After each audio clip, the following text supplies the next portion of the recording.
Hello, how's everybody doing? My name's Barbara. If you are new here, we're Wiki Design. We run a web design agency. I am the designer, Mark, which you'll see in the background, who is working right now. He is the developer, server admin. And today I just wanted to go live and talk about my design process.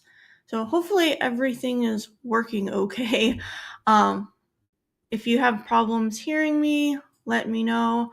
But I've been building websites with Elementor since like 2017, 2018. In the past year, I've probably built about 40 Elementor websites. So I've created a pretty efficient process, and that's what I want to talk about today. It's just my process for setting up an Elementor website so that it's fast and efficient. I do this for every project and it works for me. Obviously, everybody does things a little bit differently, but I think that having a process just makes things easier. If, this can help you, I hope that it does. But obviously, if you do things a little bit differently, that's fine too. Whatever works for you. Thank you for telling me that the video and the sound is okay. I always worry about that when I do these live streams, if things are going to work or not. I'm still getting used to everything, but that's how live video goes, right? Okay, so I am going to share my screen and then we're just gonna get into kind of how I do things. Okay, so I'm just gonna move this over to here and then we're going to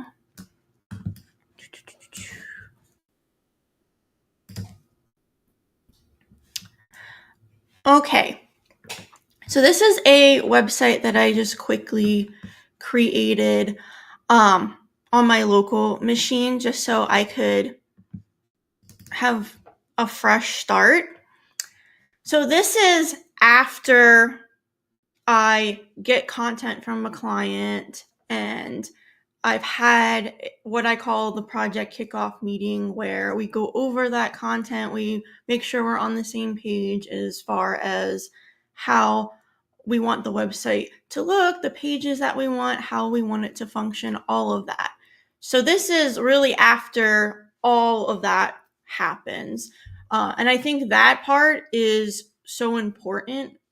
Don't start on this until you get that done, because if you don't know what you're doing, obviously you're not going to be able to build a great website. So I always start by installing Elementor, and I am a pro user, so I install Elementor Pro. So I've already done that and I've installed the Hello theme. So what I like to do right off the bat is go to appearance and then themes after I've installed that Hello theme and just get rid of these default themes because I don't need them. I don't even know why WordPress insists on including these. I don't know who uses these. If you use these, let me know. I don't know anybody that uses these default themes. I think they're a complete waste of space. So I just get rid of that. I like to have things really streamlined and clean and get rid of anything that I don't need. So we're just using the Hello theme. Obviously, whatever theme that you prefer, you would install that, but I just recommend getting rid of anything that you don't need as far as themes. Then after that, I usually go to Elementor and then settings because I like to have things set up a certain way. So under general, I always disable the default colors and the default fonts because I'm setting all that up on my site which I'll get to in a little bit. So I just disable those default theme colors because it's inheriting the colors from the Hello theme, which I'm not really using. So then I hit Save Changes. Under integrations, this is where I would put anything that I need as far as like Google Maps, if we're going to have a Google Maps API on it, reCAPTCHA, if we're going to do that for contact forms, and if they have any CRM for their mailing list, like MailChimp or one of these, I put that API key in here. So I'm not going to obviously do that now because this is just a temp site, but this is where you go and put all that information in. I ask the client for that information before I get started, just so I can have it ready to go. If I'm going to use Adobe Fonts, I would create an Adobe Font project and put that project ID in here. That's something that if you have the Creative Suite, you can use, and it's really nice because you can get access to hundreds of really great fonts. So recommend checking that out if you haven't already. All right, what do we see? So he says, some users tend to use whatever the latest 2020X theme is. Who are these people that are using this theme? I don't understand. And I don't understand why they keep really old ones, like ones from like a couple years ago. You would think that every year, if they're going to release a theme, they would get rid of the other ones, but I don't know. WordPress is going through a lot of weird things right now. Okay, so continuing on. Yeah, this is all just stuff for like, the integrations. Anything that I need to put in there, I put in here. Usually it's just the Adobe fonts and one of these CRM API keys. I don't usually mess with much else. Then under advanced, this is where you're going to want to switch things off and on. I always enable unfiltered file uploads because that allows you to upload SVGs. I use that for logos and for icons a lot because it makes things look a lot sharper than if you upload a PNG. If the client doesn't have an SVG, then I don't do that, but normally they have a vector version that I can at least convert into an SVG. And obviously, if I'm designing the brand, then we're going to have an SVG file. So I always make sure that this is enabled. And then I usually do Font Awesome 4 support as well, just because sometimes if you have like pagination on your blog, those arrows, I don't know if you've ever come across this, but those arrows are Font Awesome 4 icons. And if you're wondering why those arrows aren't showing in the pagination widget in Elementor, that's why. So turn that on and it should fix the problem. And then I don't usually mess with anything under performance. So I usually just skip that tab altogether. And then under features, I do change a few things in here. So I make sure that nested elements is active. And then under custom breakpoints, I make sure that's active. And then I turn off the build with AI because I find it annoying. If you want to use it, go for it. I don't like it. And then I also turn off the editor top bar. I prefer it to be on the side just because I've been using it that way for so long.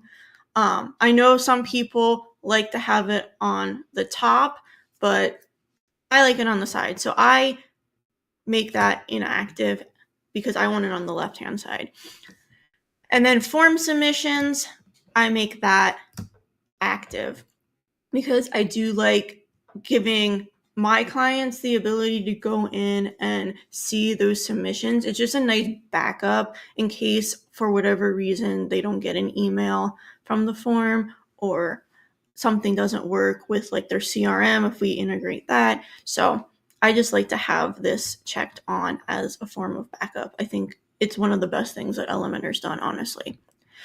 So then I save changes, and then the next thing that I like to do is go to settings down here and then go to permalinks and then make sure that the post name is checked on, because I want the link structure to be that, the name of the page, not some weird number. So I just make sure that that's checked on. And then after I do that, I start to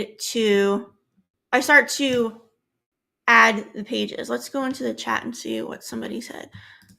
I've fallen in love with the top bar. I don't know what it is. I maybe I'm just stuck in my ways, but I just like having everything on the left-hand side and being able to see all the widgets. I know that it's a lot cleaner and nicer. Maybe I just need to play around with it more. But I'm just so used to having it on the side.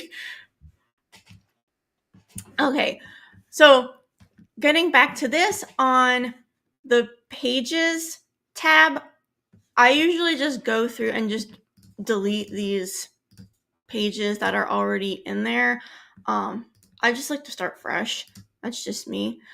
And then I start adding pages. So whatever pages that I need for my project, I start adding them in here now. So I'll just go to add new page and I'll just do home. And then all I do is just hit publish. I don't open it in Elementor yet. I don't do any of that. I just like having all of the pages that I know that I'm going to need in here.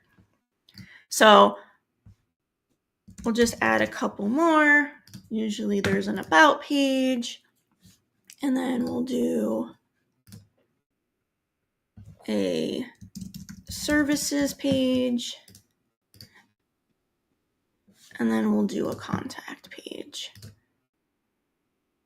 Obviously, dependent on your project, you'll have different pages, but we're just going to do a couple just so we can do my next step, which is to go to appearance and then menus and then create a WordPress menu. So I always call mine main menu. I'm pretty routine and regimented. And then I hit create menu. And then I add all of my pages to my menu and reorder them in the way that I want. So this will be home, about, services, and contact for the main menu. And then I hit save.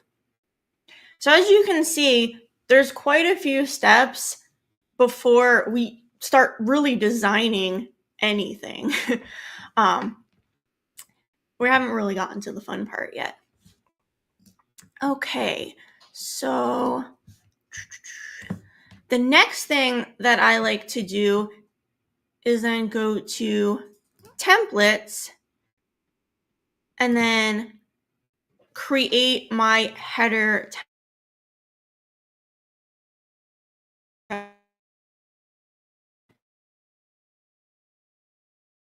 Those pages, or those templates are done, I start creating the design for the pages in Elementor. So I go to add new template, and then I'll do header, and I just call it header. And then I usually just do everything myself. Get rid of that navigator. So then I start creating the header. I have the box open for the header, but we don't really have anything set. So this is where I like to do my global settings. Once I'm in this header area, I go to Elementor and then I do my site settings from here. So it isn't until after I do the header that I start doing global colors, global fonts, type, all that stuff.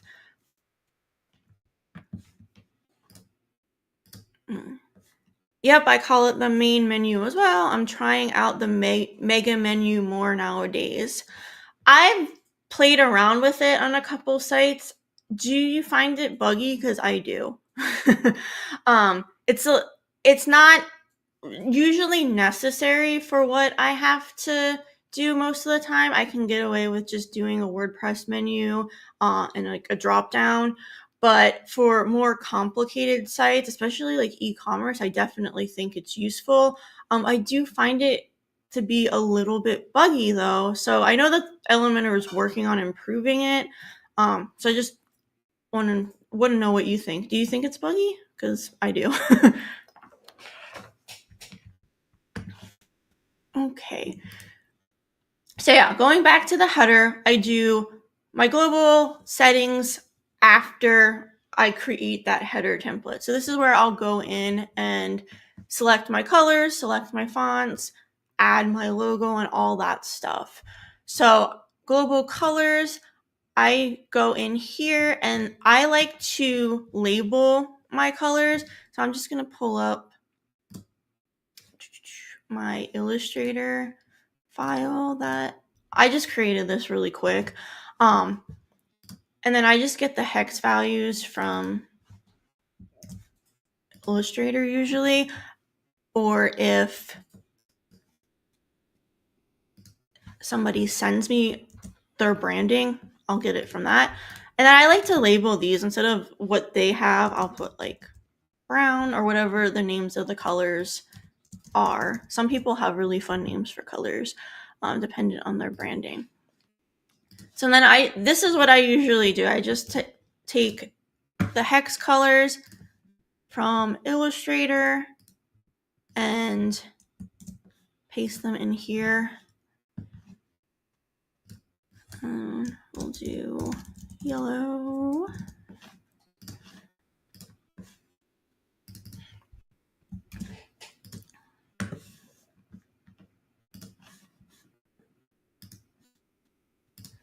And we'll paste that in there. And then one more, we'll just call this one cream because this is kind of like an off-white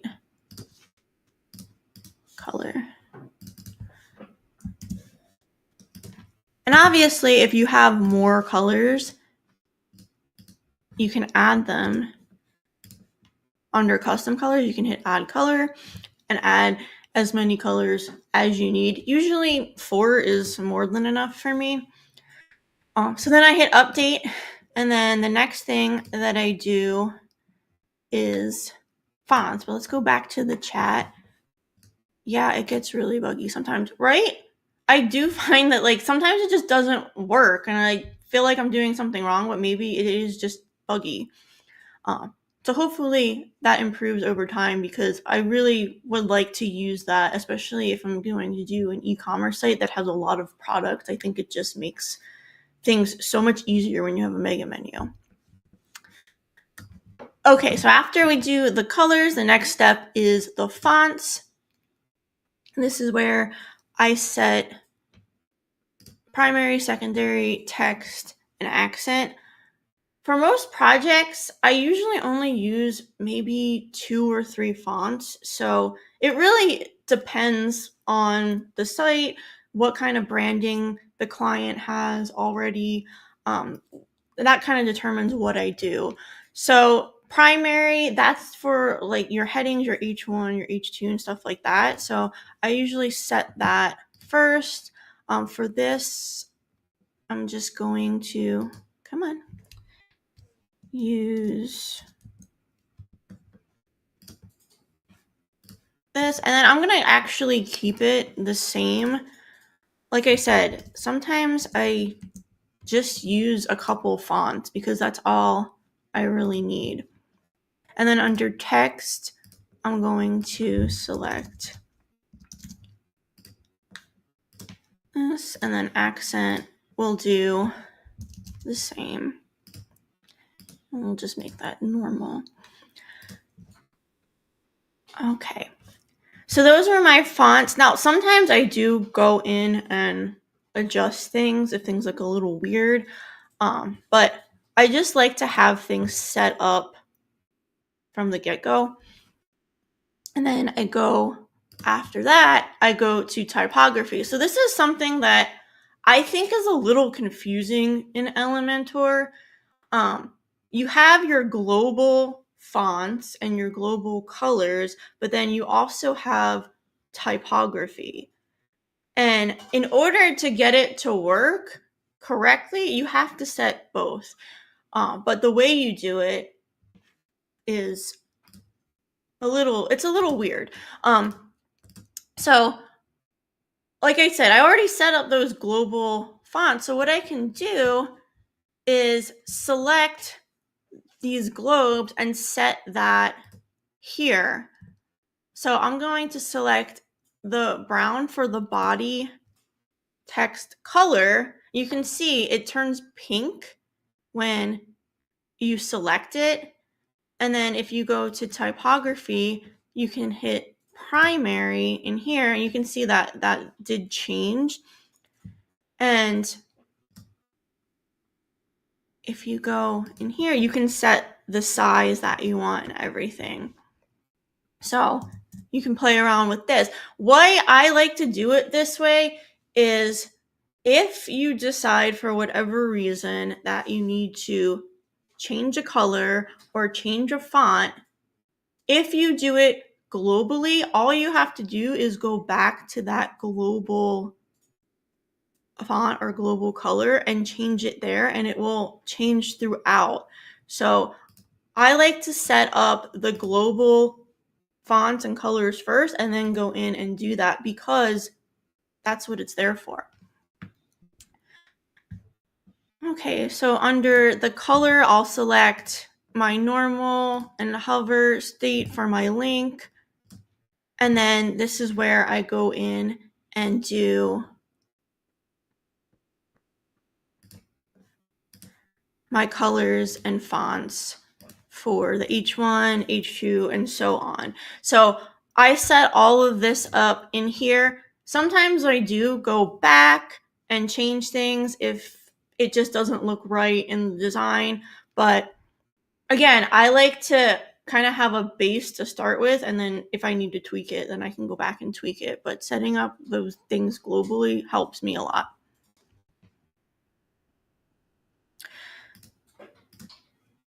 Under global fonts, I like to create menu styles such as the main heading, accent heading, heading XL, heading L, heading M, etc. Yeah, I think that's a great thing to do. It really depends on my client's branding, what I like to do. A lot of my clients, to be honest, don't really have that. So if we're just doing a web design, I just kind of take whatever they've given me and I kind of set it up for them. So that's usually how things go. If I am doing the branding for a project and the web design, that is set up. So I'll go in and put all of that information in there. But 9 times out of 10, I would say that my clients don't really have like strict brand guidelines. So I'm in charge of setting all that up for them. So it's kind of a guessing game at times. And that's why I will go in a lot of times and tweak things if I think it looks better at a certain size or a certain color. So it's just kind of, you're just playing around. That's just how our clients are. If you are working on like maybe big corporate projects, they probably have brand guidelines that are pretty defined. So this part of your job is probably a lot easier. For me, I'm working with small businesses. A lot of them don't really have that set up.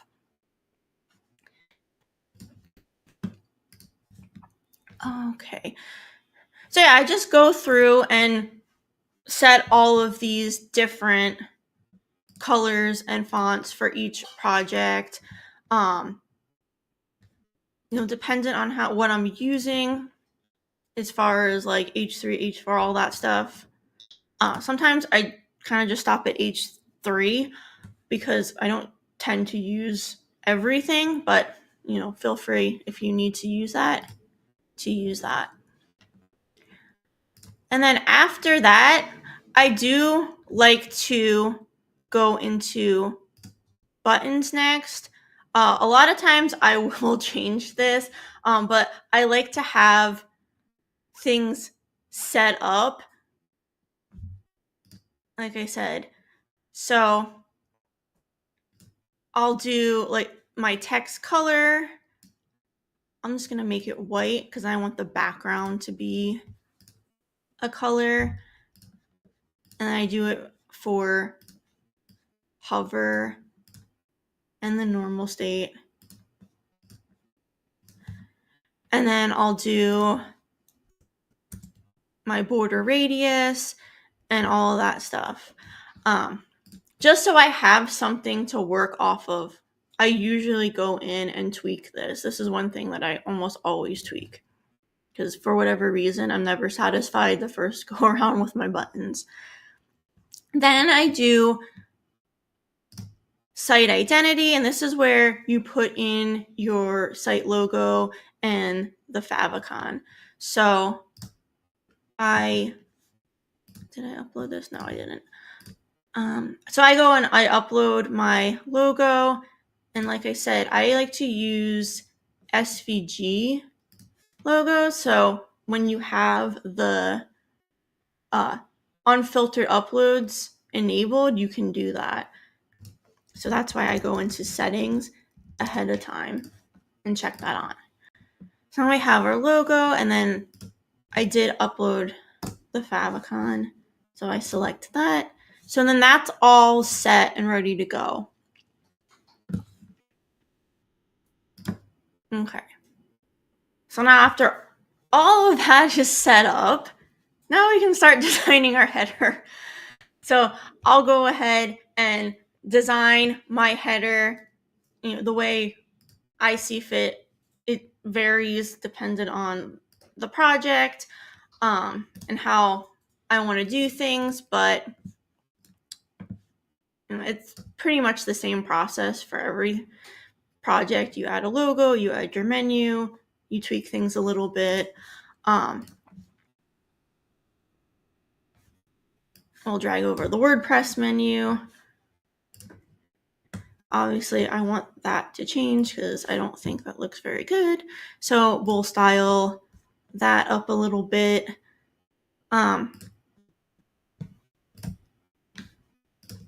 It's really, at this point, we're getting into what I call the fun part, which is designing. But I feel like you have to do these things before you really can get started. You kind of have to get all of this, like, not administrative work, but just like setting up of the project before you can really get started and dig deep into the design. So yeah, we go through, we'll design the header, and then I repeat this same process for the footer so that I have both ready to go. And then we can start designing the pages after. So let's just do this quickly. We'll add a text color. We'll add this. I'm going to get rid of the pointer. We'll align it to the right. Toggle and that. Let's bring that logo down a little bit because it's pretty huge. That's too small. That's a little better. Okay. Make this a little bit bigger. I think it's too small. Okay. Now we're getting somewhere. Maybe we'll give this that cream color. And then obviously we want to make sure that it looks good on tablet and mobile as well. So I usually go in. I like to have my menu full width for the breakpoint drop down. I like it to go like that. Obviously we need to adjust a little bit, but there we go. And then change the color of that. We'll change the hover as well. I don't like a lot of times that hover color that they do by default. I usually get rid of that and just make it transparent. What do you guys do? And then last thing, I'll change that toggle, make that transparent, and then we'll do brown, and then we'll do green for that. All right. And then on mobile, I like to make this go side by side again. All right, so we're getting somewhere.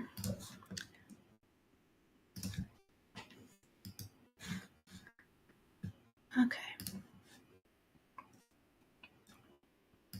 Did I add padding to that?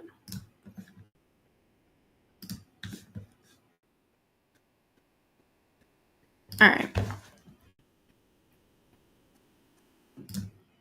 So yeah, I created my header. The next step I'll do is create the footer. And then once all of that is done, then I start creating the pages. So I'm just going to kind of skip ahead because I feel like you don't really need to see me create the footer because it's basically the same thing as creating the header. And if you're familiar with Elementor, you should know how to do that. So yeah, we'll just hit publish on this. We'll make sure it goes through the entire site. And then let's go into the chat. I remember Paul recommending using InstaWP to create a blueprint site to skip through the setup phase quickly. I've never used that. Maybe it's something I can look into. I don't like to use a lot of different plugins. Is that a plugin? I don't even honestly know what it is. I like to keep things as clean as possible. I don't like to install a bunch of different things. And I'm kind of old school in the way that I design. Like I will start on paper and just lay everything out that way. I know a lot of people use like XD, Figma, Photoshop, whatever to like get everything laid out. I personally don't do that because I think it's a waste of time because I can't get the responsive elements to work in a static way. So, when you use like XD, everything looks great in that static screen, but once you start to shrink your screen size down, images look different, backgrounds look different, stuff like that. So I just do everything in the browser. When I first started web design a long time ago, that was kind of like a new concept, and I was like, oh, I'm never going to do that. I need to do everything. This was back even before like XD existed. I have to do everything in Photoshop. And that's how, like, I was just so used to doing that way, but I tried doing it in the browser, and then I was like, actually, this makes a lot more sense. So I've just been doing that for so long that I don't, worry about getting everything pixel perfect on paper. I do very rough designs, and then I start putting those elements in. InstaWP is like a staging website where you can save website templates as blueprints. Oh, that's kind of cool. So I've done so many sites this year alone. I've probably done 40 Elementor sites. So I kind of have my own templates that I use for every project. Because at the end of the day, you're like kind of reusing a lot of the same elements, right? So dependent on the type of client, I'll use things over and over again. Like if I'm doing a restaurant, a lot of times they have a menu. So I'll use the same style menu for every restaurant website because that's what works. And so that's kind of like how I guess I approach it. I kind of create templates and reuse them for each project, but those templates are kind of just like built into Elementor. But I think maybe InstaWP is something that I could look into if it, you say it works really well. And you said, yeah, I like using pen and paper as well, or using my S Pen with my Samsung tablet. Yeah, I have a iPad and I use Procreate for logo designs all the time. I love Procreate. It's such an awesome plugin. For the price, you get so much. So I do that a lot, and then I'll take those designs and put them into Illustrator because you can just easily airdrop it from your iPad to your laptop, and it's awesome. So I do that a lot. But for me, I just like writing things down. I don't know why, but that's just how I like to do things. Okay, so let's get back to this project. So yeah, I'm not gonna go through the whole footer and doing that, but the next step is to go to the pages. Once the header and footer is designed, I go to pages, and that's when I start opening up Elementor and designing everything. Sometimes I start with the homepage, sometimes I don't. It really depends on the project. If it's a really complicated website where there's a lot of pages, I'll do more complicated pages first. So, like, let's say that they have like a huge team page with like a bunch of bios and stuff. I'll sometimes do that first, and then I'll go to other pages before I get to the home page. It really is dependent on the product. I know a lot of people like to start on the home page. Sometimes I feel like the home page is a combination of all of the other pages. So once you have those pages set up, it makes doing the home page a little easier. But what do you guys think? Do you do the home page first, or do you do the other pages? But I just go through, and like I said, I'll click on a page, and then I open it up in Elementor, and that's when I start designing. This is when the fun happens. And that's really like my process of designing everything. I like to do it this way because for me, it's the most efficient way. I did mention before that I do save different sections and templates in Elementor, and I'll import those in. So maybe I can do a video that explains how I do that, or show you some different ways that I've designed like different parts of websites. If I know that I'm going to be doing, let's say, like a photographer website or a restaurant or something like that, I know that they're going to have certain elements, so I use specific things. So let me know if that's something that you would be interested in seeing, like how I have those like galleries and menus and specific call to actions set up that I reuse over and over again, and just kind of change the colors and fonts and stuff, because I think that can make your life a lot easier as a designer if you have kind of things that you can go to instead of just recreating the wheel every time. But yeah, that's basically my process of getting an Elementor site set up. Hopefully you guys found this helpful. If you have any questions, leave a comment down below. But thanks so much for watching. I appreciate the comments. I appreciate everybody that's joined me here today. I am having a lot of fun doing these live streams. I'm hoping to do them at least once a week. So let me know if there's anything specific that you want to see. Before I leave, let me just see if there's any more questions or comments in the chat. Sometimes I create the hero section of the homepage first, then I skip to the other pages or theme templates.